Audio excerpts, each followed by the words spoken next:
صلو الیہا، قبروں پر نہ بیٹھو، نہ ان کی طرف منہ کر کے نماز پڑھو۔ آج قبروں پہ رکوع بھی ہے، سجدے بھی ہیں، طواف بھی ہے۔ انا للہ و انا الیہ راجعون۔ صحیح بخاری میں ہے حضرت انس رضی اللہ عنہ وارضا ایک قبر پہ نماز نہ جانے بے علمی میں پڑھ رہے تھے، حضرت عمر پاس سے گزرے، کہا بچو قبر سے، بچو قبر سے۔ قبر پہ نماز پڑھنے کے لیے اسلام اجازت نہیں دیا کرتا۔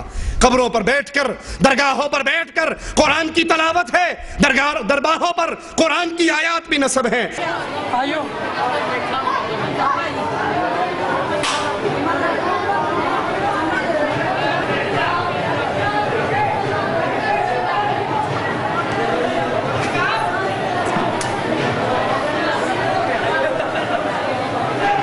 حالانکہ اللہ کے نبی صلی اللہ علیہ وسلم نے اجر و ثواب کے سارے کام اپنی امت کو بیان کر دیے، اور ان بیان کردہ کاموں پر قبروں پہ بیٹھ کے قرآن پڑھنے کا کام، نبی کی بیوی خدیجہ فوت ہوئی رضی اللہ تعالی عنہ، بیٹے فوت ہوئے، بیٹیے فوت ہوئی، چچا شہید ہوئے، صحابہ شہید ہوئے، صحابہ فوت ہوئے، صحابیات فوت ہوئی۔ نبی نے اپنے صحابہ کو نہیں بھیجا، نہ خود گئے، کسی قبر پہ کھڑے ہو کے رسول اللہ صلی اللہ علیہ وسلم نے یا آپ کے اصحاب نے قرآن نہیں پڑھا، قرآن خوانی نہیں کی۔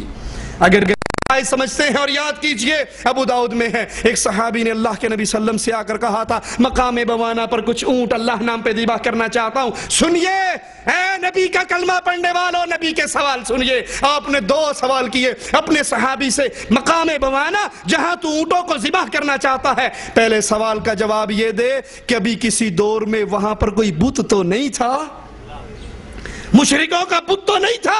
کہا نہیں یا رسول اللہ صلی اللہ علیہ وسلم۔ کہا وہاں کہیں کسی بابے کی کوئی عید مشرکین کی تو نہیں منائی جاتی تھی؟ کہا نہیں اللہ کے نبی، عید بھی نہیں تھی۔ آپ نے کہا اگر وہاں بت بھی نہیں تھا، وہاں پہ عید بھی نہیں تھی، تو جاؤ اپنی نظر کو پورا کر لو، اور اگر وہاں پہ بت ہوتا یا عید ہوتی، میلہ اور عرس ہوتا، تو نبی اہل ایمان کو اللہ نام پر بھی وہاں ذبح کرنے کی اجازت نہ دیتے۔ شخص ایک مکھی کی وجہ سے جنت میں داخل ہوا، ایک مکھی کی وجہ سے جہنم میں داخل ہوا، پکڑ لیا بابوں کے پجاریوں نے 2 مسافروں کو، کہا گزرنا ہے تو نیاز دینی پڑے گی، نظر اللہ نیاز حسین پنجتندے نادا۔ انہوں نے کہا مسافر ہیں، غریب ہیں، ہمارے پلے میں کچھ نہیں ہے۔ کہا کچھ نہیں ہے تو مکھی مار کے دے جاؤ۔ ایک نے مکھی ماری، دے دی، اس کا راستہ چھوڑ دیا۔ رسول اللہ صلی اللہ علیہ وسلم کی حدیث بتاتی ہے کہ وہ شخص اللہ کی جہنم میں داخل ہوا۔ دوسرے سے کہا مکھی دے، اس نے کہا مکھی کا خالق بھی اللہ ہے، مکھی بھی دوں گا تو رب کے نام پہ دوں گا، کسی پیر فقیر بابے بزرگ کے نام پہ۔ ارے بکرا بڑا ہے، اونٹ بڑا ہے، بیل بڑا ہے، گلاب کا پھول پھر عظیم ہے، ایک مکھی بھی نہیں دوں گا۔ قتل کر دیا، جو مکھی نہ دے کر قتل ہوا یہ سیدھا رب کی جنت میں داخل ہو گیا۔ پیروں کی قبروں پہ چادر چڑھانے والوں، اونٹوں کی نیاز دینے والوں، بکروں کی نیاز دینے والوں، شاہ جمال کے دربار پہ جا کر کہنے والوں، پیر شاہ جمال ککڑ گھینتے پتر ڈیر اتا لال، یہ مرغا مکھی سے تو اچھا ہے۔ مکھی دے کر وہ جہنم میں داخل ہوا، کیونکہ یہ نظر عبادت ہے اور ایک اللہ کا حق ہے۔ یوفون بالنذر ویخافون یوما کان شرہ مستطیرا، اللہ کے وہ بندے اپنی نظریں پوری کرتے ہیں اور روز قیامت سے ڈرتے ہیں جس کا شر پھیل جانے والا ہے۔ اسی طرح نظر کا ذکر صدقات کے ساتھ بھی آیا ہے، وما انفقتم من نفقة او نذرتم من نذر فإن اللہ یعلم، تم جو کچھ اللہ کی راہ میں خرچ کرتے ہو یا منت مانتے ہو تو بے شک اللہ اسے جانتا ہے۔ اس سے معلوم ہوا کہ نظر عبادت ہے، اور حدیث میں بھی آتا ہے کفارۃ النذر کفارۃ الیمین، نظر کا کفارہ وہی ہے جو قسم کا کفارہ ہے۔ ان قبروں پر جانوروں کو ذبح کیا جاتا ہے، حالانکہ یہ بہت بڑی عبادت ہے۔ صحیح مسلم میں حضرت علی رضی اللہ عنہ وارضاہ سے روایت ہے، رسول اللہ صلی اللہ علیہ وسلم نے فرمایا لعن اللہ من ذبح لغیر اللہ، اللہ کی لعنت ہو اس پر جو اللہ کے علاوہ کسی اور کے نام پہ ذبح کرے، وہ حجویری کے نام پہ ذبح کرے، لال شہباز کلندر کے نام پہ ذبح کرے، پیر اور بابے کے نام پہ ذبح کرے، مندر کے نام پہ ذبح کرے، جس کے نام پہ بھی ذبح کرے، لعن اللہ من ذبح لغیر اللہ، جو اللہ کے علاوہ کسی اور کے لیے ذبح کرتا ہے اس پہ اللہ کی لعنت برستی ہے، اور جو رب کے لیے ذبح کرتا ہے اس پہ رب کی رحمت اترتی ہے۔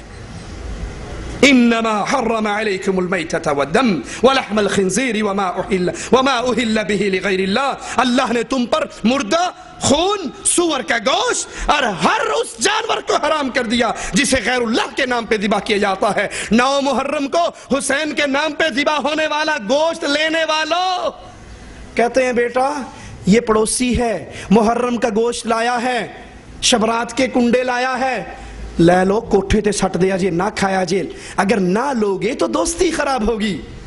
تو لے کر کوٹھے پہ پھینکے گا، تیرے بیٹے کہیں گے ابا جان لے لیا کرتے تھے، چھپ کے کھا بھی لیا کرتے تھے، کھا لو۔ غیرت ایمان یہ ہے جو غیر اللہ کے نام کی چیز ہے، وہ 11ویں کا دودھ ہو، وہ بی بی فاطمہ کی سن کے ہو، وہ کسی حضرت کے دربار پر تقسیم ہونے والا دودھ ہو، کہو یہ غیر اللہ کے نام پر ہے، سور سے زیادہ حرام ہے، اہل توحید اس کو قبول۔ تم ڈرتے ہو ان سے دوستی خراب ہو گئی، ارے اگر مشرکوں سے محبتیں بڑھ گئی تو رب سے دوستی خراب ہو گئی تو پھر کیا کرو گے؟ دعا مانگنا اور فریادیں کرنا انہی قبروں پہ کی جاتی ہیں، مزارات پہ حاضری دینے والوں کی اکثریت کا عقیدہ ہے۔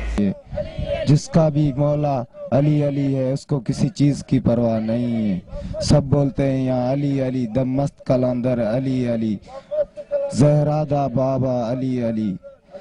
یہ پنجتنی پاک کا علم پاک لگا ہوا ہے اور سیون کی نگری ہے، یہ مالک کی نگری ہے۔ اس نگری میں جو بھی علی کا حبدار ہے وہ آتا ہے جاتا ہے، دل کی امیدیں پاتا ہے اور اپنی ساری خواہش پوری۔ لال شہباز قلندر کا بھی ایک حاجی کہتا ہے جس کا مولا علی ہے، جس کا پنجتن پاک ہے، اس کو کسی اور کی کوئی فکر، مولا علی مالک ہے، اللہ اللہ خیر صلی اللہ، ہمارا علی ہے، جو کچھ کرے گا ہمیں منظور ہے۔ وہ ان کو حاجت روا سمجھتے ہیں، نفع نقصان کا مالک سمجھتے ہیں، اور قرآن کیا کہتا ہے وَمَنْ أَضَلُّ مِمَّنْ يَدْعُو مِن دُونِ اللَّهِ مَنْ لَا يَسْتَجِيبُ لَهُ إِلَى يَوْمِ الْقِيَامَةِ وَهُمْ عَنْ دُعَائِهِمْ غَافِلُونَ۔ اس سے بڑا گمراہ کون ہے جو اللہ کو چھوڑ کر ان کو پکارتا ہے، جو ان کی پکار کبھی نہیں سنتے، اور قیامت کے دن وَهُمْ عَنْ دُعَائِهِمْ غَافِلُونَ، قیامت کے دن ان کی دعاؤں سے یہ غافل ہو جائیں گے، یہ انکار کر دیں گے۔ یا علی مدد کے نعرے لگانے والوں، لال شہباز قلندر کی آواز بلند کرنے والوں، شہباز کرے پرواز جانے راز دلا دے، یہ آوازیں لگانے والوں، قرآن بتاتا ہے قیامت کے دن تمہاری اس پکار کا انکار ہو جائے گا۔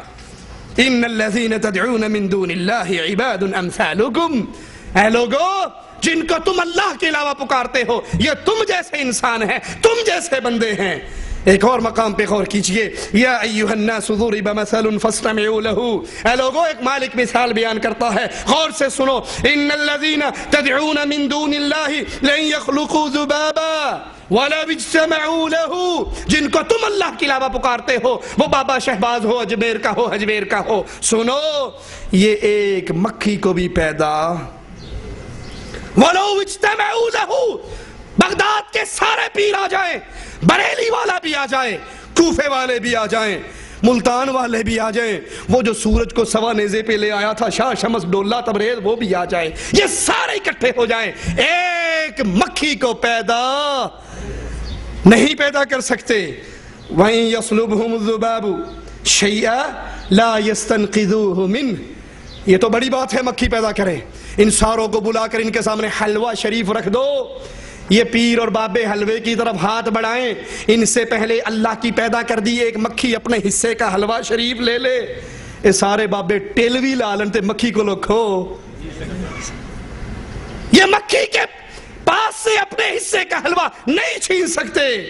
ضعف الطالب والمطلوب، جو پکار رہا ہے یہ بھی کمزور ہے، جس کو پکارا جا رہا ہے وہ بھی کمزور ہے۔ طاقتوں والا کون؟ ایک اللہ عز و جل ہے۔ جن کو تم پکارتے ہو ان کی کیفیت قرآن سے سنیے، وَلَا يَمْلِكُونَ لِأَنفُسِهِمْ ضَرًّا وَلَا نَفْعًا وَلَا يَمْلِكُونَ مَوْتًا وَلَا حَيَاةً وَلَا نُشُورًا، یہ اپنی جان کے نفع نقصان کے مالک